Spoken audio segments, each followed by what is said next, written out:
Você é realmente um ser humano ou você é uma pessoa que vai cedendo aos desejos que vão surgindo na sua consciência de maneira praticamente automática? Você tem a sensação de agir de maneira automática, como se você fosse um robô que vai aceitando tarefas e cumprindo tarefas? Você tem essa sensação na sua vida? Porque uma grande parte dos seres humanos vive meio assim, de maneira automática, simplesmente correspondendo à torrente de desejos que vão se alternando, porque nós somos animais, nós somos feitos de corpo e nós temos necessidades para permanecer vivos, e além das necessidades, nós temos desejos ligados às necessidades, que são na verdade necessidades secundárias. Não é questão de vida ou morte, mas são desejos prementes que nos movem, tá? E que realmente ocupam a nossa imaginação e nos mobilizam e fazem com que a gente gaste todo o nosso tempo pensando neles.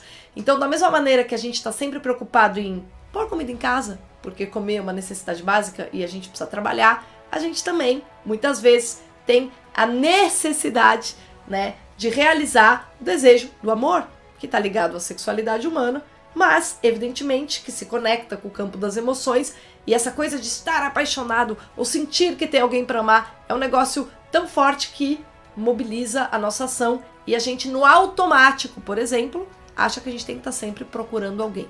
Então, são várias as atitudes do ser humano no campo emocional, no campo da necessidade, no campo do trabalho, que faz com que a gente tenha uma vida de gado. Sim, uma vida de animais de pasto. E esse problema do ser humano que vive sem pensar no que faz, vive sem saber o que está fazendo, é um dos problemas filosóficos mais antigos da história da humanidade. Esse é o problema nosso. A gente fala, minha vida não faz o menor sentido, meu Deus do céu, parece que eu sou um autômato, eu não sei o que eu estou fazendo aqui. Os antigos já reparavam isso e já se perguntavam em por que o ser humano, às vezes, uma parte tão grande de seres humanos, vive de maneira automática e como animais de pasto. Tanto que o Aristóteles, no livro Ética Nicômaco, que é um dos maiores clássicos aí da história da filosofia, ele diferencia. O que diferencia um ser humano que sabe o que é que está fazendo, por que é que está fazendo e quais são os motivos que o levam a agir assim? O que diferencia esse ser humano daquele ser humano que ele cita uma figura histórica importante, né, que é o rei de Sardanapalo, que era uma espécie de hedonista louco, que tinha simplesmente por tarefa ir correspondendo aos vários desejos que o atormentavam. Então ele era um cara assim, do tipo, deixa a vida me levar, entendeu? E o Aristóteles fala, isso também é viver como um animal de rebanho. Não só corresponder mecanicamente aos desejos prementes, mas ter uma vida hedonista, do tipo, estou entediado, o que eu vou fazer agora? Algo que me excite, algo que me deixe, me faça ter alguma emoção. Isso para Aristóteles é viver como animais de rebanho. Por quê? Porque simplesmente você não tem uma vontade educada. Você é incapaz de agir segundo a sua consciência. E o que é consciência? É a tal da voz da razão dentro de nós.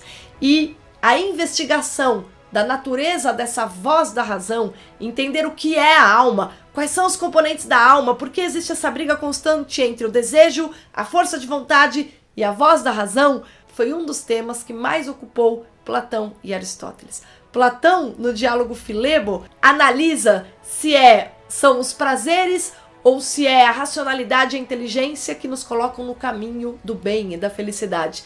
E Aristóteles, na Ética Nicômaco, recebendo essa herança de Platão e, evidentemente, aprofundando muito esse problema, mostra qual é a diferença do homem capaz de virtude e de caráter e do homem que vai ser sempre um gado, viver como um animal de pasto, um número a mais num rebanho, um a mais na multidão. Sabe essas pessoas que não fazem diferença nenhuma para a humanidade, porque é um a mais na multidão que vai repetindo o que os outros falam como papagaios e que come o que os outros comem como gado e etc. O Aristóteles diferencia o ser humano que tem excelência e que se realiza enquanto ser humano do ser humano que se deixa ser reduzido a um animal, tá?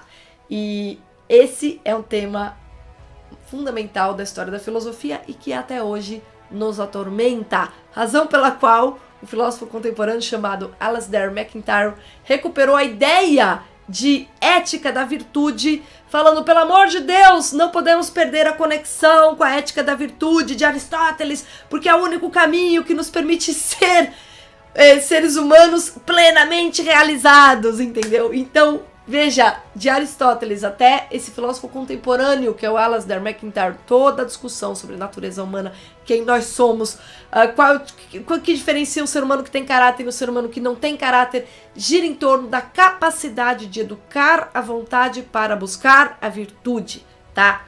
Enfim, se você tem interesse por esse tema, talvez valha a pena você dar uma olhadinha na minha plataforma, em que eu faço um exame de várias obras de Platão, mas faço um exame específico da Ética Nicômaco de Aristóteles, da qual aqui eu falei um trechinho do primeiro livro. Ali eu analiso os 10 livros, a obra completa.